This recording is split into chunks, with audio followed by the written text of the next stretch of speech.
Y a partir de la segunda mitad del siglo XX, se publicó una nueva edición del Nuevo Testamento griego, aparte del Textus Receptus de Erasmo del siglo XVI. Y luego en 1955 surgió el famoso Nuevo Testamento griego de Néstor.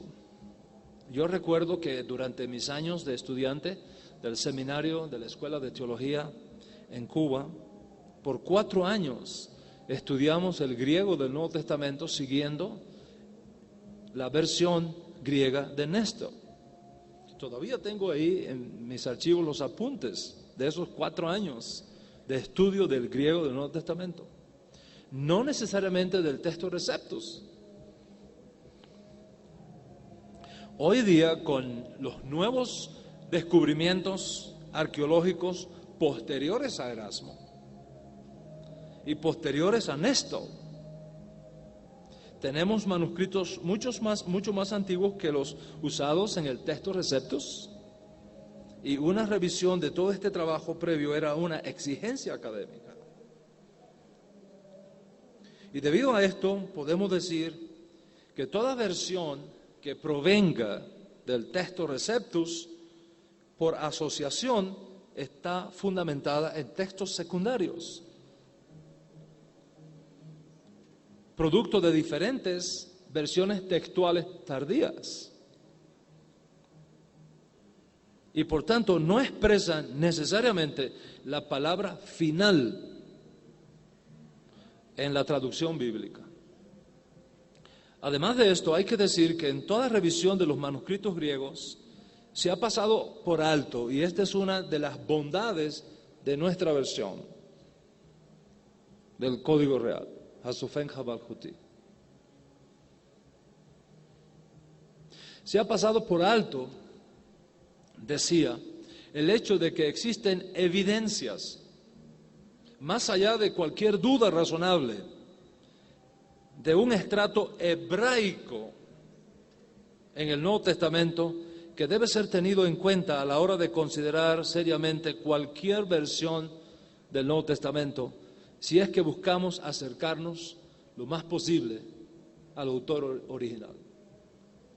Y hay que decir que nunca lo vamos a lograr por una simple razón. No tenemos los originales que salieron por primera vez de las manos de Pablo. Y eso no tiene que sorprendernos, porque lo mismo ocurre con lo que en Occidente se conoce Antiguo Testamento. Las versiones hebreas que nosotros tenemos de las escrituras del Antiguo Testamento, del Tanaj, en hebreo, los Moisés, los profetas, los salmos, no son originales, son copias. Los originales no los tenemos.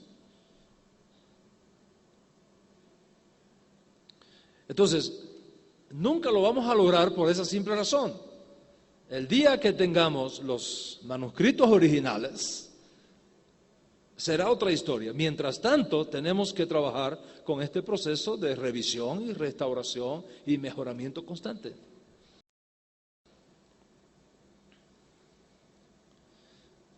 Por tanto, buscar la adaptación, la revisión, la restauración total, con la mira de producir la mejor versión posible en este sentido, es un trabajo encomiable, digno de admiración y de respeto. No es un sacrilegio, no es una herejía, es la fidelidad al pensamiento del escritor original, aunque ello descubra en el proceso que las versiones previas nos habían alejado un tanto de la fuente primaria. Consecuentemente, regresar tanto como sea posible al pensamiento del autor original no es herejía, es rectificación. La herejía sería perpetuar los errores del pasado cuando tenemos las herramientas necesarias para corregirlos en el tiempo presente. Y cuando a todo esto añadimos el hecho de que el Nuevo Testamento es un documento judío, no griego, entonces ignorar la hebraicidad del Nuevo Testamento es un grave daño a la transmisión del pensamiento original del autógrafo sagrado.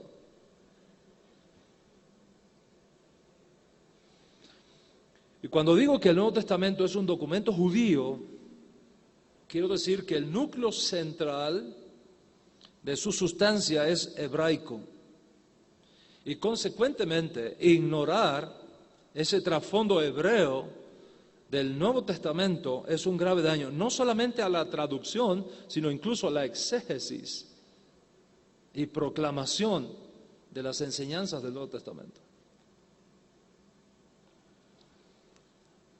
Aclaro además que al decir que el Nuevo Testamento es un libro hebreo, es mucho más que la lengua hebrea.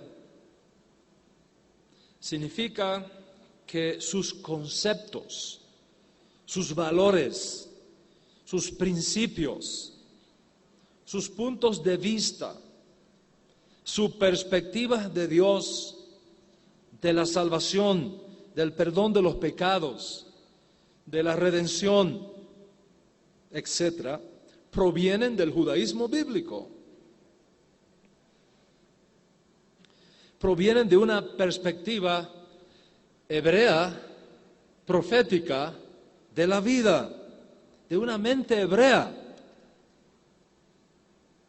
a quien Dios entregó la revelación de su palabra, sus pactos y sus promesas, y que ignorar esos principios es un grave riesgo a la interpretación bíblica. Aunque tú lo escribas en griego, o en alemán, o en castellano, el Nuevo Testamento es una colección de escritos judíos. Todos los que escribieron el Nuevo Testamento fueron judíos o conversos al judaísmo. Todos, sin excepción.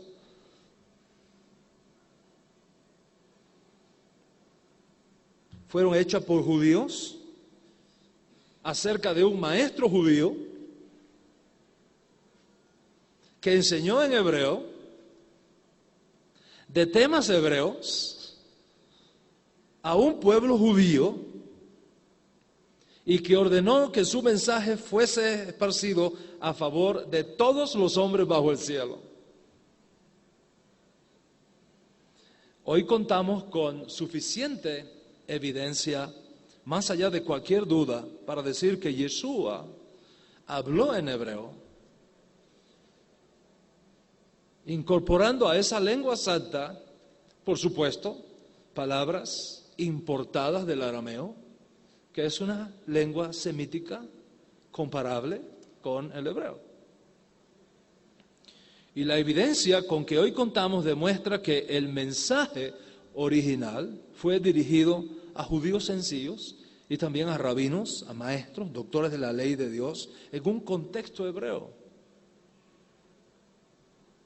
Yeshua no habló con filósofos griegos como Pablo en el Areópago. Yeshua habló con rabinos, con escribas, con fariseos, con saduceos, con judíos, con sacerdotes.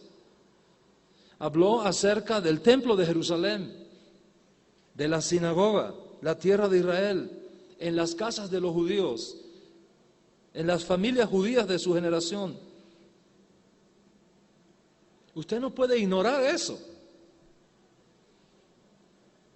Porque al momento que tú sacas a una persona histórica de su entorno histórico, tú destruyes a esa persona. Y creas otra completamente diferente.